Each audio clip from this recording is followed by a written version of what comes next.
Hello, everyone. Welcome to today's session. We're just going to allow a moment or so for people to join in, but we're excited to get started. And so I'll just ask you to give us a moment or two to make sure that we have enough attendees. Thank you.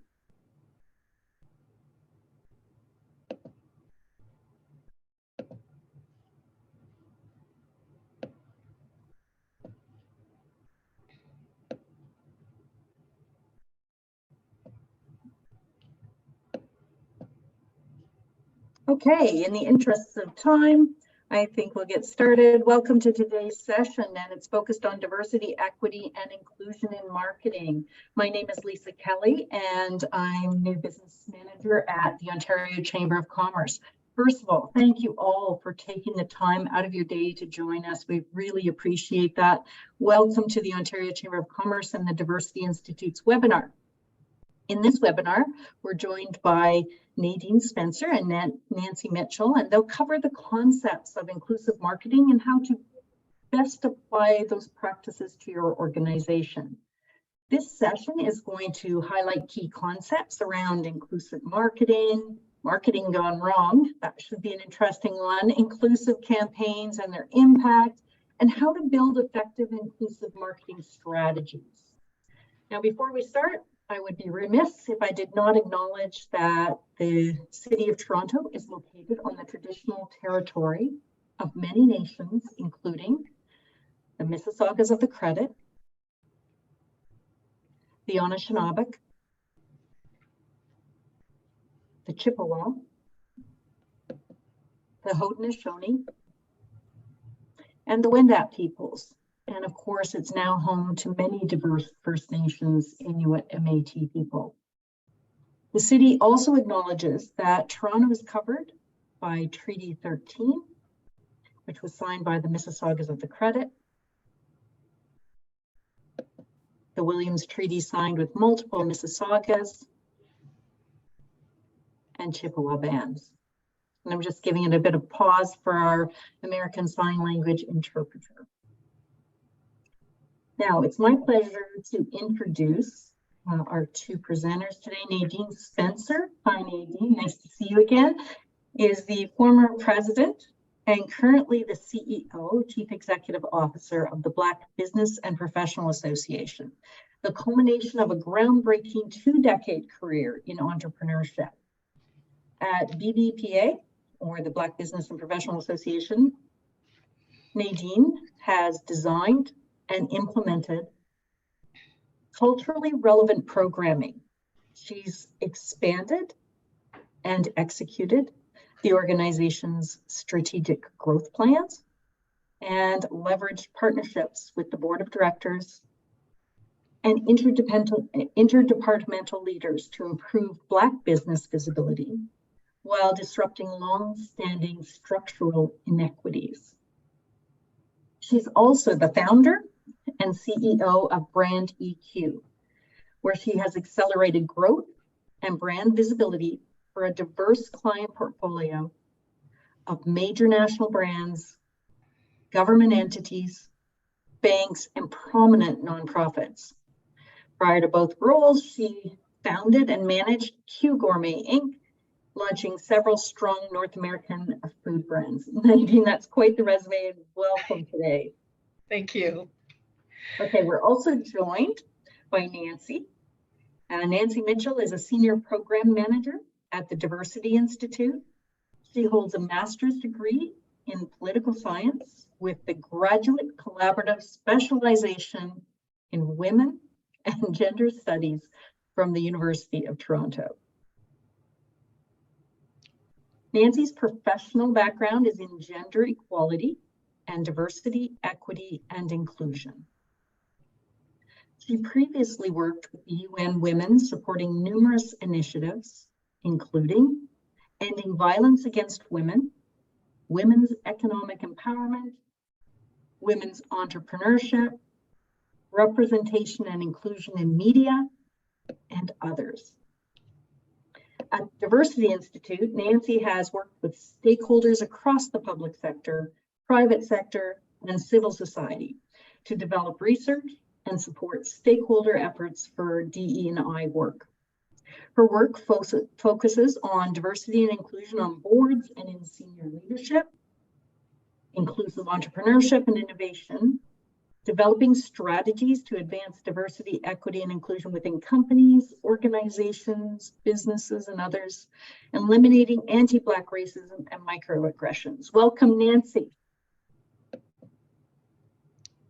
Now, before we turn it over to Nancy Nadine, a couple of notes. I'm pausing. It's not because I speak this way normally. We have American Sign Language interpretation today, and that should be highlighted, in your box, so you should be able to see that. We will be providing the PowerPoint presentation after the presentation, so you can take notes or wait for the deck. Feel free to use the Q&A in the chat if you have any questions. And with that said, I'm going to turn it over to Nadine and Nancy. Thank you. Thank you very much, Lisa. It's a pleasure to be here with you today. I'm now in Calgary, Alberta, and I do want to acknowledge that this territory is home to the Métis Nation in Alberta, Region 3, within the historical Northwest Métis homeland. Finally, we acknowledge all nations, Indigenous and non, who live, work, and play on this land, and who honor and celebrate this territory. Thanks to everyone for joining us today. It's always such a pleasure to be here with Nancy Mitchell. Whenever I hear, I look at her like I'm a proud mom. I'm so inspired by the work that she does, at the Diversity Institute. And Lisa, thank you so very much for your words and for who you are and what you do with your organization. My name is Nadine Spencer. I am, as you heard Lisa said, the president of the BBPA. The BBPA and the Diversity Institute are pleased to bring this truly important topic into discussion. The value of equity, diversity, and inclusion in marketing and advertising. We want to thank all of you for joining us today. And to learn more about biases within the advertising and strategies for adopting inclusive advertising practices, we also want to thank, of course, our event partners, the Ontario Chamber, the Diversity Institute, for co-leading today's webinar. I can't state enough the importance of today's talk about the value of equity, diversity, and inclusion in marketing and advertising. As a seasoned marketing professional, I've seen firsthand how EDI initiatives have helped organizations connect with a wider range of customers and drive business success. For example, I worked with a well-known restaurant chain that was struggling to attract a diverse clientele. And through a series of focus groups and community consultations, we were able to identify key barriers to engagement and create a targeted marketing campaign that spoke to the unique needs and preferences of underrepresented communities. And this campaign not only helped the restaurant to broaden its consumer base, but also demonstrated its commitment in an authentic way to inclusivity and social responsibility, which is truly increasingly important in today's marketplace. So I thank you for joining us today, and we will continue the discussion. And if you have any questions, please feel free to put them in the chat, and I will pause at various times to respond to those questions. And I thank Nancy in advance for bringing those questions to my attention. So if we could go to slide 2, please. So for today's agenda, we'll talk a little bit about who we are, the BBPA and the Diversity Institute, and why our work is so critically important. We'll talk about the case for diversity, equity, and inclusion. And we'll also look at the current state of advertising and diverse representation in the industry itself, as well as diversity in ads, progressive portrayals, and consumer attitudes and expectations.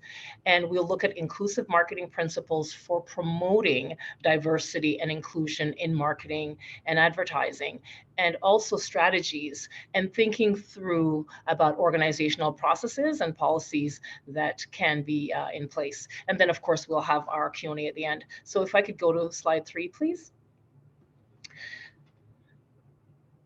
Thank you. So about the Diversity Institute, the Diversity Institute has been a phenomenal partner with the BBPA over many, many years. And the Diversity Institute, it's a charitable organization aimed at advancing, sorry, that's wrong. That's my organization, the BBPA. So the BBPA is a charitable organization around advancing Canada's Black communities. We represent more than 20,000 Black-owned businesses across the country. And, I'm in Calgary, Alberta, doing some of the outreach one-on-one to those businesses. And we provide trainings and programs to support businesses and entrepreneurs and youth. And we're also a member of the Federation of African Canadian Economics. And our organization was also a co-founder of the Federation of African Canadian Economics. A bit about the Diversity Institute. Dynamic partners with the BBPA for over many years. They undertake research to advance diversity and inclusion in the workplace. They lead the Women Entrepreneurship Knowledge Hub, Future Skills, and the 50/30 Challenge.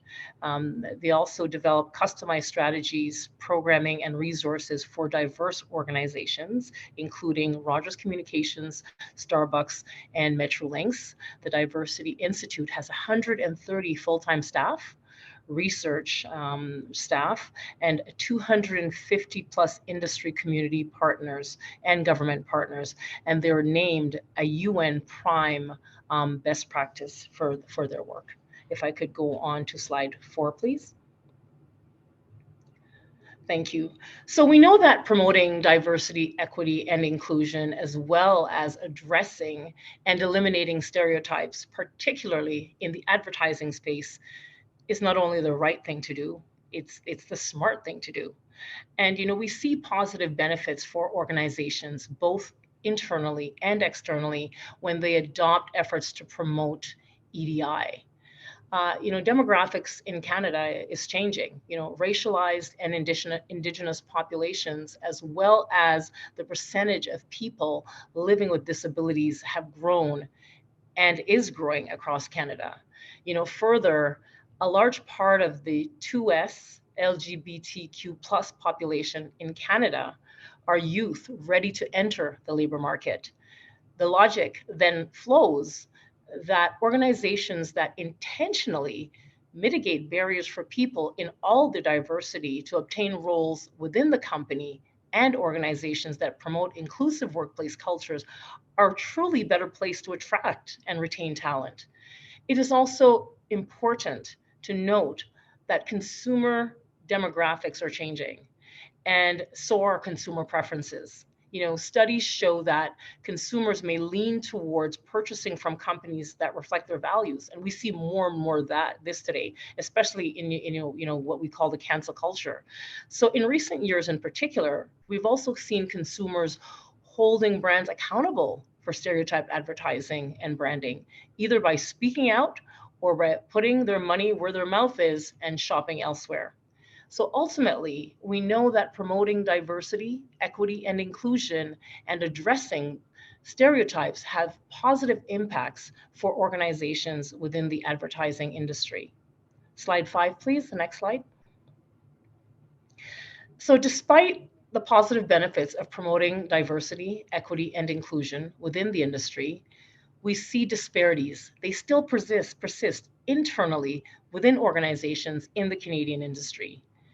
On the slide, we have data from a survey conducted by the World Federation of Advertisers and Kantar of 10,000 respondents around the world, including 3,000 from the US and Canada. The study revealed truly strong evidence of a gender pay gap in Canada. Women make 5% less than men in executive and C-suite positions, but the gap is much greater, 20% at trainee and junior executive levels. Respondents from ethnic minority groups make 10% less than white respondents. And at the executive management C-suite level, the gap increased to 22% at the junior trainee level. Slide 6, please. So this same study highlights disparities in senses of belonging with the advertising industry in Canada. 66% of ethnic minority respondents say that they feel like they belong at their company, compared to 78% of white respondents. I mean, it's interesting as we look to build an inclusive workforce. It's really important that respondents will feel like they belong. But if we look at the numbers, a lot, they don't feel that way. So 27% of Canadian respondents agree that their company does not treat all employees equally, regardless of age. And 28% of Canadian respondents said that their company treats all employees the same, regardless of family status. 28%. 12% of ethnic minority respondents reported facing discrimination based on their racial background versus 2% of the white respondents.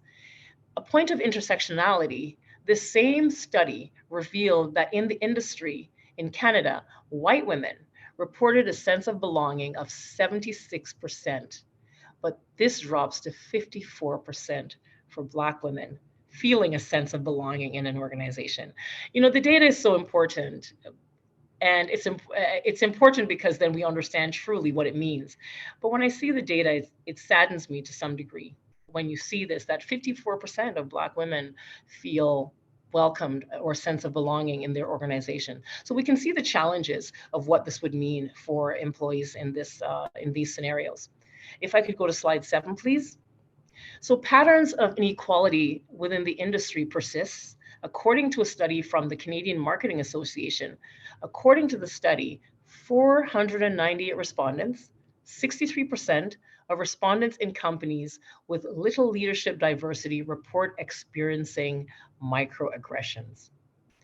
Further, among those without diversity in senior leadership, only 47% stated that their organization makes an excellent or very good effort to make employees feel welcome.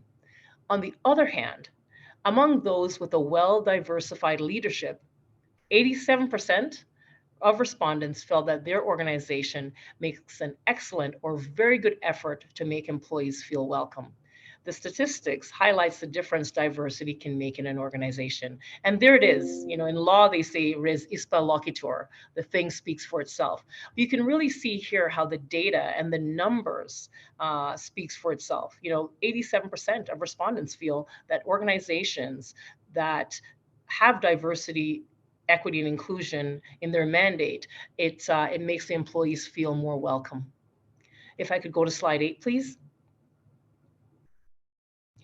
So disparities also persist in perceptions and portrayals in ads. So here we see, according to McCann World Group Study, 66% of Canadian women respondents believe that marketing materials contain way too many gender stereotypes, and 57% that media does not contain enough examples of successful women. I see this every day. If you were to Google successful businesswomen, or successful entrepreneur or successful person, you're not going to see much representation there. You know, according to an ad standards study of Canadian consumers, 32% are concerned with brands using important social causes or issues in advertising for product or brand promotion, whereas 22% are concerned about gender inequality and or use of gender stereotypes.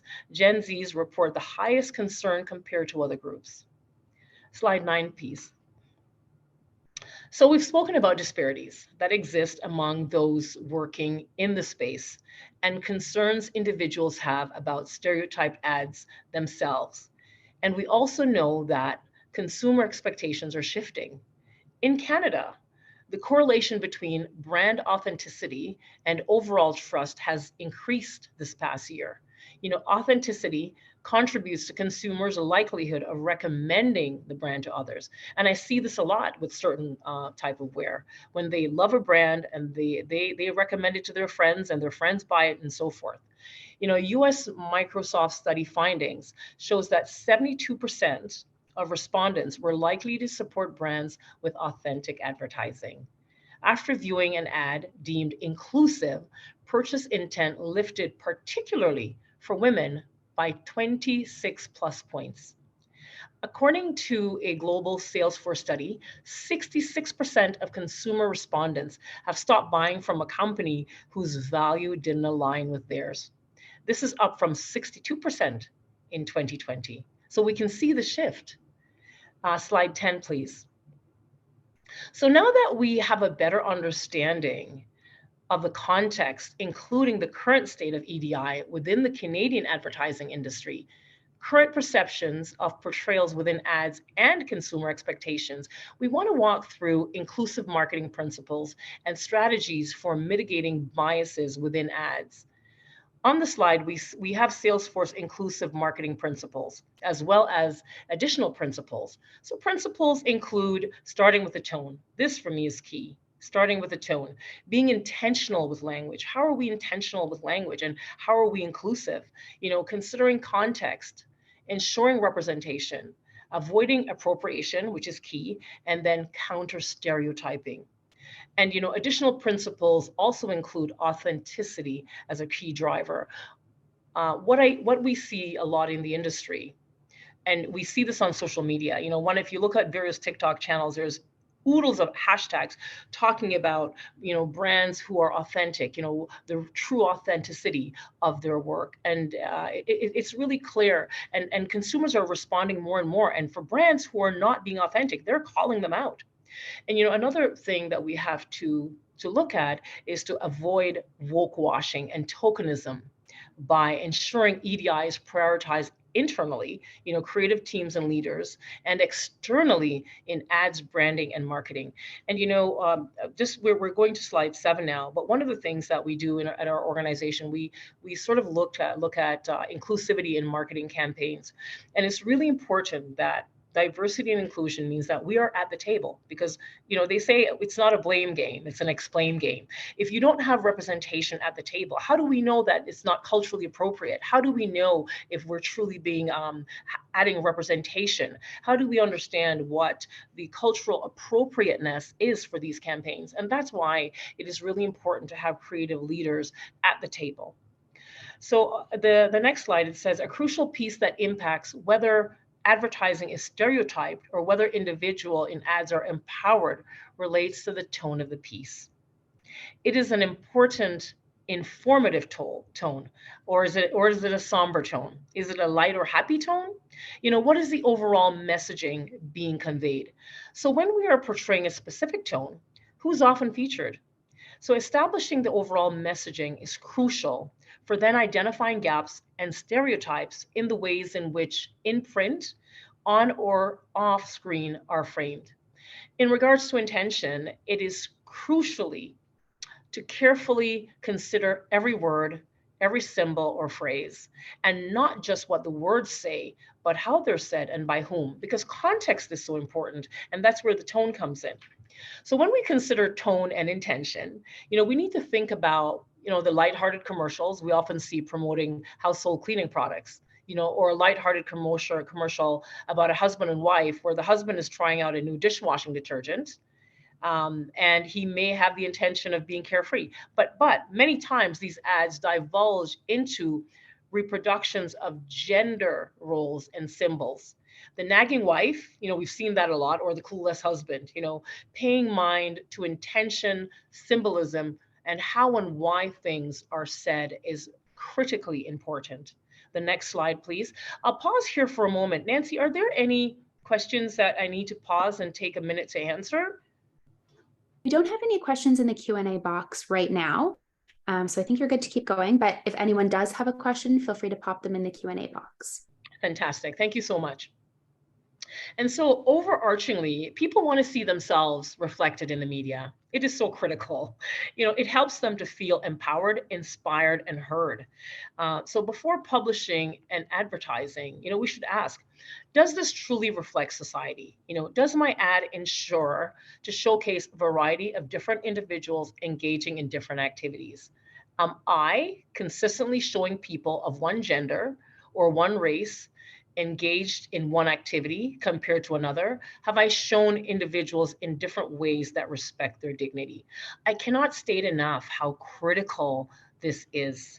you know, when we think about inclusivity in marketing campaign? And these are critical questions that we have to ask ourselves. And each time before we put out a campaign, I'm not going to say you, because collectively it's all of us. Before we put something out, we have to imagine all of these things. You know, are we constantly showing people of one gender or one race? Are we showing individuals in ways that are respectful to their dignity?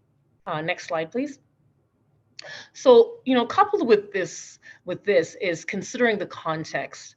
Many of us can think of ads in the past few years that have incited controversy, many, for seemingly missing important cultural context, which is often related to gender or racial equality. One of the examples I can think about is the H&M campaign, where they used the little black boy, and they said coolest monkey in the jungle.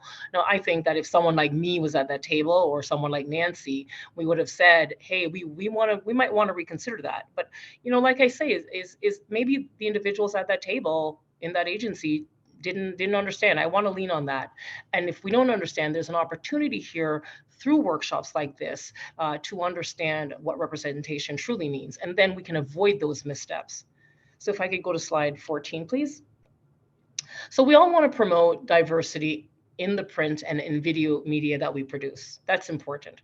However, it is important to realize that drawing from people's cultures, traditions, and personal experiences can both be subjective and sensitive.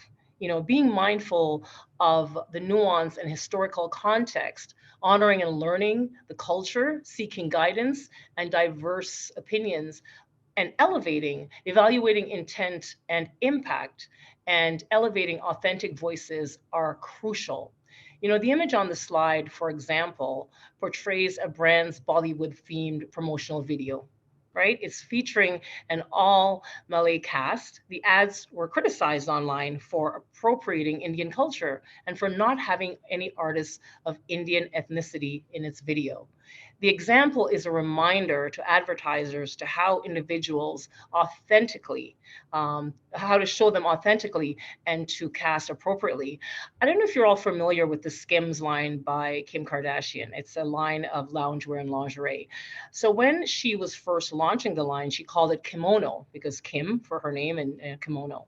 But the Asian community felt that that was cultural appropriation, and there was quite an uproar around it. And so she rethought it, and then she changed it to Skims. So it's nuances like that that we have to consider as we are naming and we are having different representation in our campaigns. Slide 15, please. So many of us have seen ads that play into harmful stereotypes. You know, this is where marketers have the power to change the society around them. This is where we have the power in our hands. And I do feel that as an industry best practice, we always have to look about what's the messaging we're sending out. I worked on a project a while ago called Misrepresentation, and it was how the media portrays women that causes them to be misrepresented. It's not promoting women in positions of power or in politics, but really promoting women in the context of, you know, the drink ads and so forth. And I think, you know, as a marketer, when I put out a campaign, or when we put out a campaign, the power is in our hands to make the changes. And, you know, we have to look at those incremental changes bit by bit. So when we look on the screen, we have a somewhat obvious example of body shaming stereotypes. You know, similar examples exist related to ageism, messaging with underlying messages of what is considered youthful. That's the other thing that we're seeing a lot of lately. And, you know, promoting products to stay youthful with subtle backhanded messaging against aging, etc. So slide 16, please. So here we see two different examples of stereotypical commercials. In the first example, the ad promoting Nivea's line of men's skincare products features a neatly dressed Black man shedding his quote-unquote unprofessional afro and beard with the capitalization, re-civilize yourself. Can you imagine? You know, when I saw this, I thought, who was at the table when this decision was being made that this is an actual ad? You know, so if we think about the ways in which the Black community, and particularly Black men, are treated, as threatening and unprofessional, we see why this ad is problematic and plays into this very harmful narrative. Moving to the second example, the UK government withdrew an online advertising urging people to stay at home during the COVID pandemic because it showed pictures of women doing all the household chores, homeschooling with childcare, while homeschooling and childcare, while the men featured was lounging on the couch. We can think about the messaging this perpetuates and reproduces. We may think that this is obvious, but this was published recently and by the government. So again, I think, who's at these tables? But you can see the slight nuances of what happens. And then this gets out the door. Someone writes approved on it and it gets out the door. So stereotyping can also be subtler than the examples on the screen. For example, ads only showing racialized individuals in positions of pain and suffering, and I see that a lot, which can also bring us back to our earlier point about tone. In fact, in recent years, companies and organizations have been emphasizing the need to shift the narrative to ensure media and advertising portrays Black joy and happiness, the other side of the coin. And if we get to slide 17. So additionally, underpinning all efforts is the need for brands and organizations to be authentic and avoid woke washing, which is essentially disingenuously aligning with social causes to sell a product or disingenuinely promoting inclusion on the surface. Remember, we're looking for authenticity. A key example of lack of authenticity and woke washing comes from the Audi ad we see on the screen. The ad advocated for equal pay for women, but along with a lot of positive reactions, the automaker also dealt with a deluge of negative comments about the ad on social media, which many viewers pointing out that gender disparities in the Audi's executive team. And again, I see it a lot where a company says, yes, we're all about diversity and inclusion, but you go to their website and you look at the senior leadership and there's not one element of that talk, of that authenticity. And again, as I talk about, we are in an era where individuals, they are going to check. They're not taking our word in it anymore. They will go online and they will check to see if your brand is truly being authentic with its promise. The next slide. So I'm sure we've all seen examples of companies, as soon as June hits, switch their logos to the pride flag. While in some cases, companies are coupling this effort with other tangible actions to support the 2S LGBTQ+ community, companies should be mindful of rainbow washing and simply adding their logos without real support or allyship. Again, it's the authenticity that we have to incorporate in our promise. Next slide. So we want to offer some efforts that have been largely well received to combat woke washing. Here we see a very popular campaign that took place a few years ago in the US. We found from the reports from Mercedes that when asked their reasons for not majoring in STEM, young women often cite a lack of encouragement and role models. In 2019, 50,000 young girls across the United States engaged in programming to challenge gender stereotypes that research showed can impact decisions later in life. So Mercedes said their goal is to inspire children to imagine that all they can become and break down gender stereotypes in the toy aisle and purpose-driven programs like this. So another example is Gillette's first shave ad, which depicts a father passing down his shaving knowledge to his transgender son as he proudly undertakes his first attempt at trimming his facial hair. So this film sets out to sell the audience about shaving, and along the way takes us through a narrative of acceptance, love, vulnerability, and awareness. You know, the appropriate casting of Samson, the tone, and the fact that Gillette partnered with the 519 in Toronto to support inclusive programming are all good practices for ensuring authenticity. I thought that was just absolutely brilliant that they chose to partner with 519 in Toronto as they were doing that. So again, that representation key is absolutely important. Next slide, please. Thank you. So we've shared some examples gone wrong, as well as we've done some good practices, shown some good practices thus far. In addition to Tools for Change, the Diversity Institute, Zul Alpha Kilo, and NABS, they had shared a while in another presentation that we had, they talked about ways to offer solutions. And we'll talk a little bit about that in this presentation as well. Because, you know, we can look inwards and outwards to ensure that representation and inclusion internally within ads that can make a difference. Thank you. Next slide, please. So starting with inclusive and diverse leadership, it is crucial for agencies and organizations to look around the decision-making table. Who is present and who is left out? You know, leaders should be making space for conversations related to inclusion, promotion, and promoting these intentions internally and externally, and setting strategy that truly embeds EDI into the actions and goals of the company. So my daughter, I remembered when she was 18, we were doing something and she said, "Mom, read the room. Are you reading the room?" And I use that a lot in my presentations. I'm thinking, are we reading the room? So when you look around your space, when we look around our space, are we reading the room? Who do we see there? Who do we see at the tables? Who do we see in the room? And if we do not see representation of our community in all of those areas and all the intersections that needs to be there, then we have to make changes. Next slide, please, slide 22. So an example of ways to set the tone and show commitment is through the 50-30 challenge. You know, we know that diversity at the decision-making table matters. And many of the statistics we shared previously highlight the positive benefits that diversity in leadership brings. So the 50-30 challenge is a voluntary challenge developed by the Government of Canada with almost 1,900 signatories across Canada.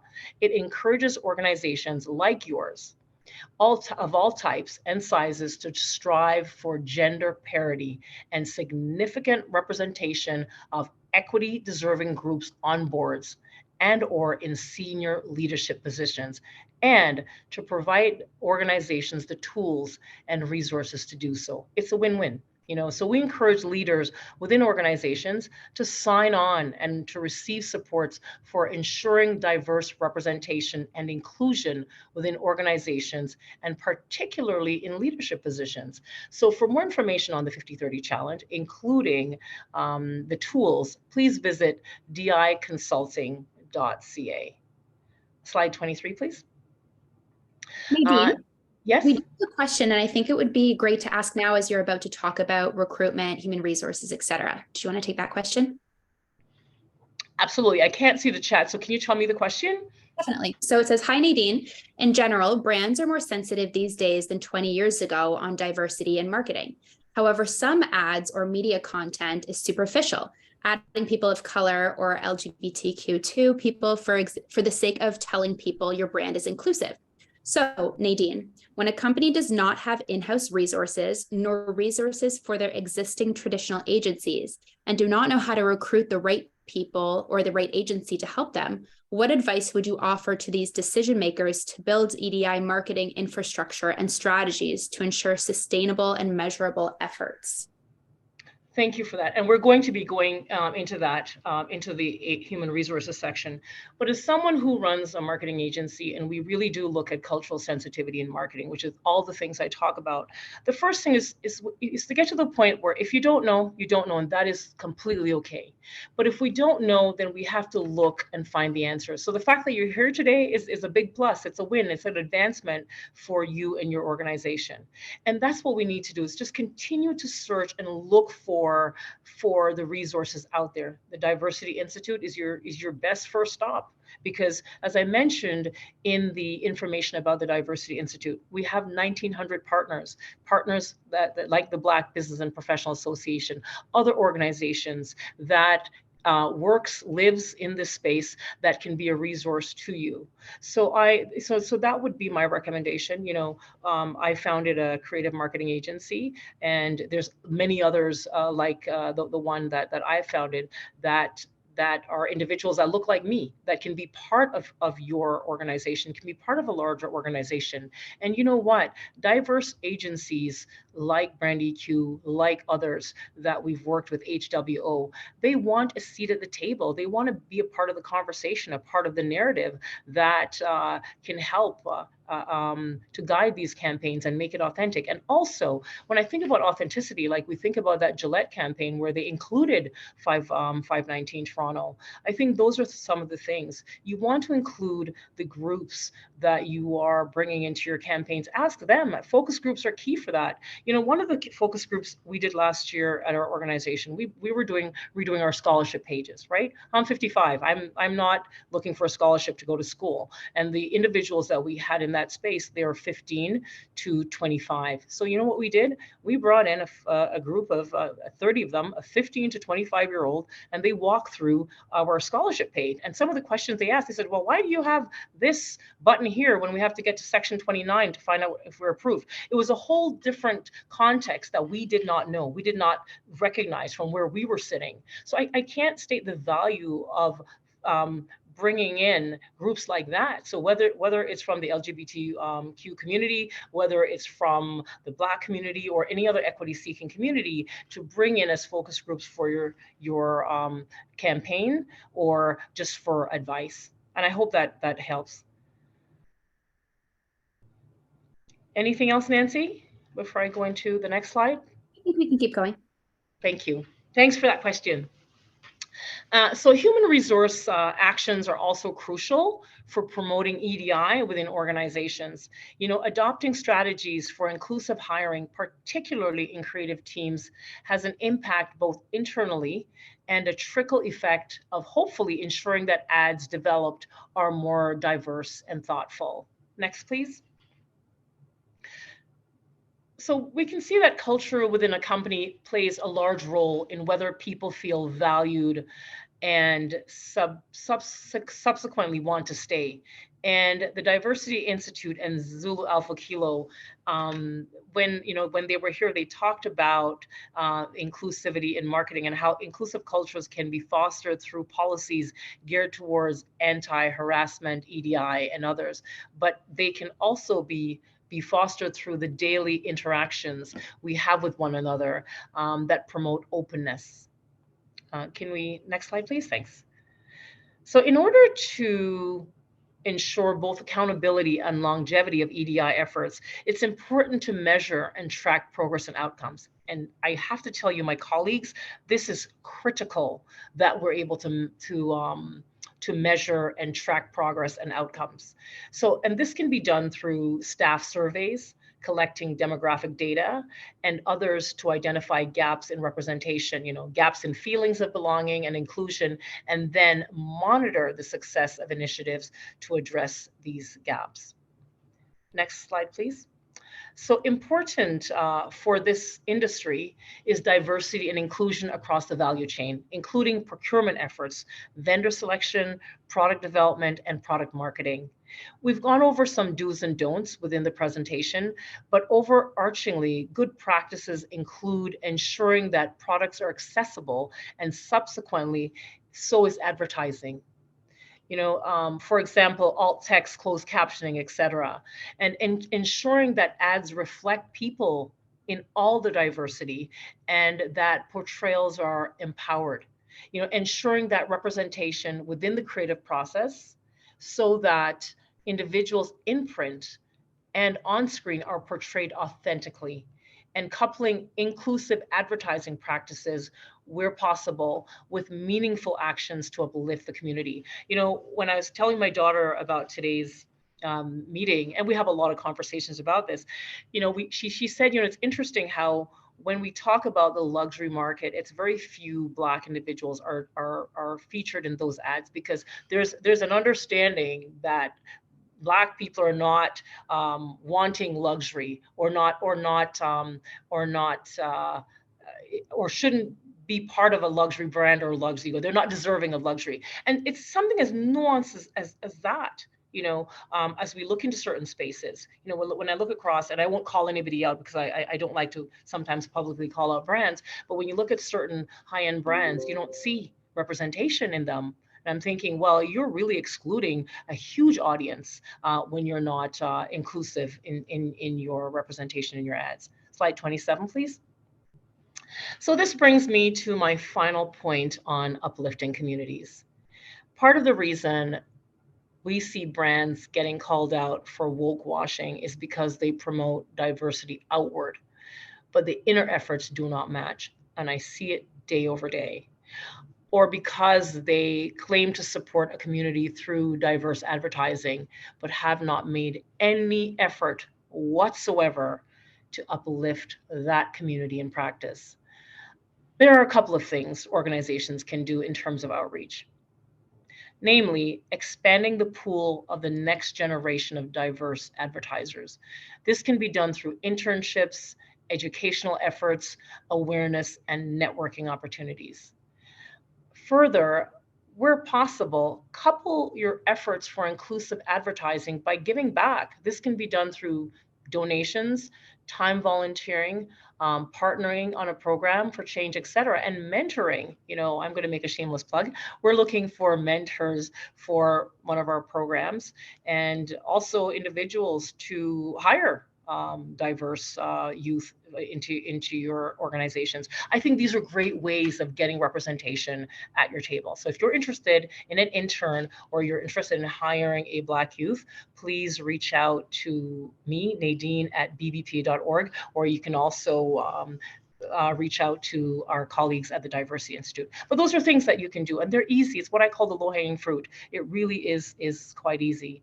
And so to wrap up at the next slide, ultimately, we've seen that more is needed to truly foster inclusion within the industry itself, and to ensure that ads in Canada represent people in all their diversity and portray them in their authentic, empowered, beautiful ways. And so I want to truly thank my colleagues at the Diversity Institute.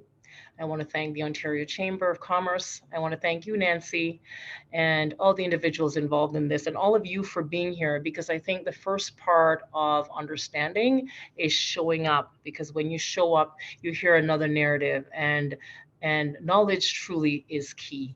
And I thank you all for being there, and I'm open to any and all questions. Thank you so very much. Merci. That was great, Nadine. Thank you so much for all that information. Again, we'll reiterate the PowerPoint will go out afterwards. So I think now we're going to open it up to questions. So I encourage everyone to type your questions into the Q&A, and we'll try to get through them all. So I'm going to start off by asking you, what is the difference between diversity marketing versus multicultural marketing, and do companies need to do both? I didn't hear that. Oh, sorry.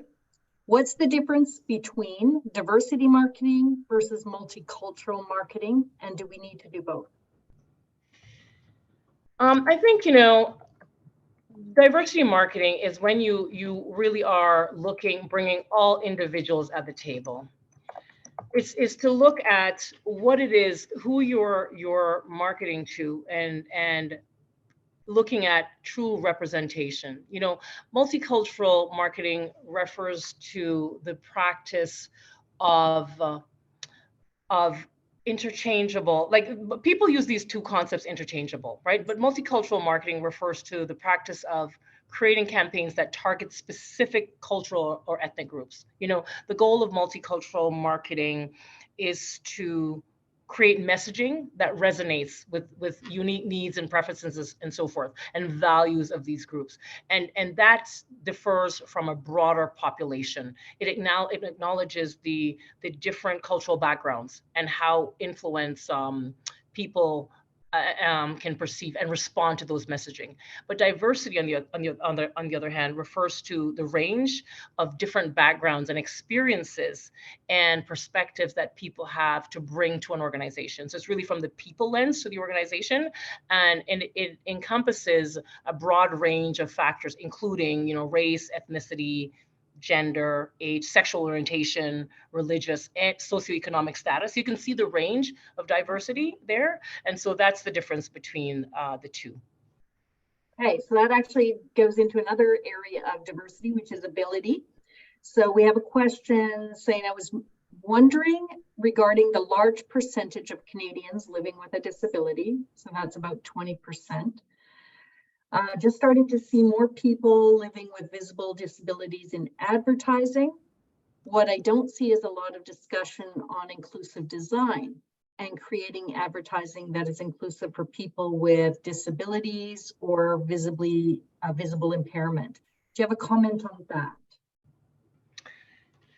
I think that, I had a conversation with a woman who was the head of the Disability Association, and she said, it needs more awareness, and we need to be more intentional about this particular sector, in the spirit of no one gets left behind.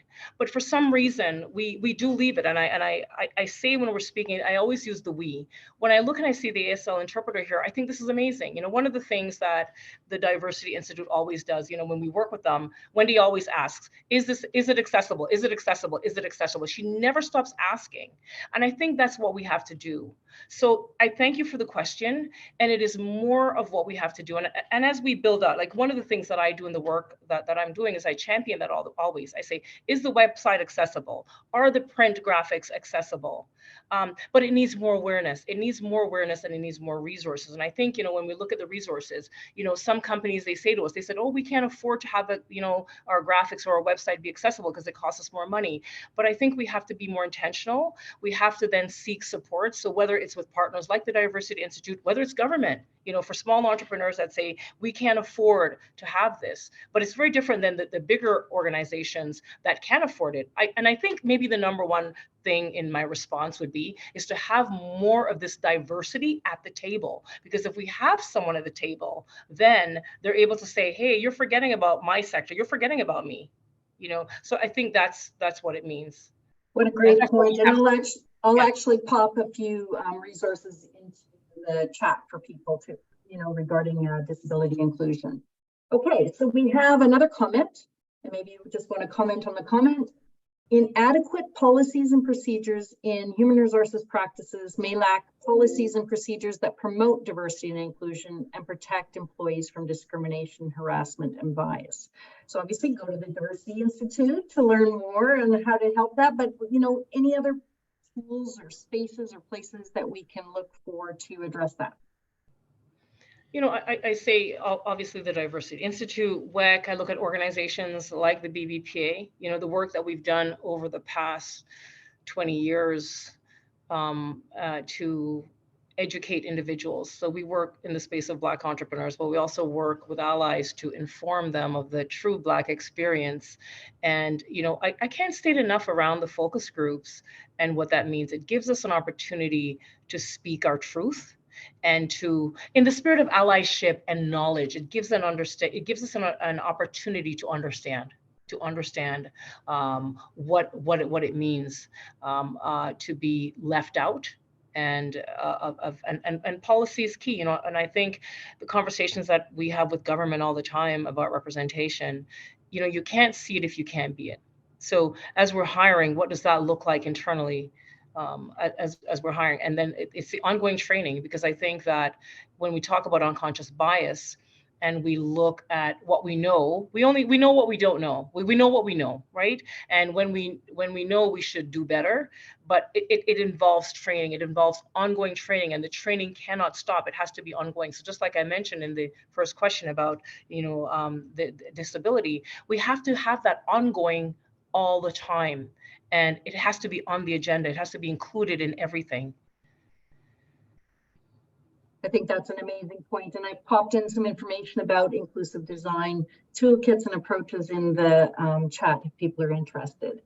So we have someone who said, in my opinion, brand and company leaders need to go out, meet, and talk to those communities to get firsthand experience and knowledge, and not rely on agencies or media alone to give you the stereotyped or biased information. Any thoughts on that?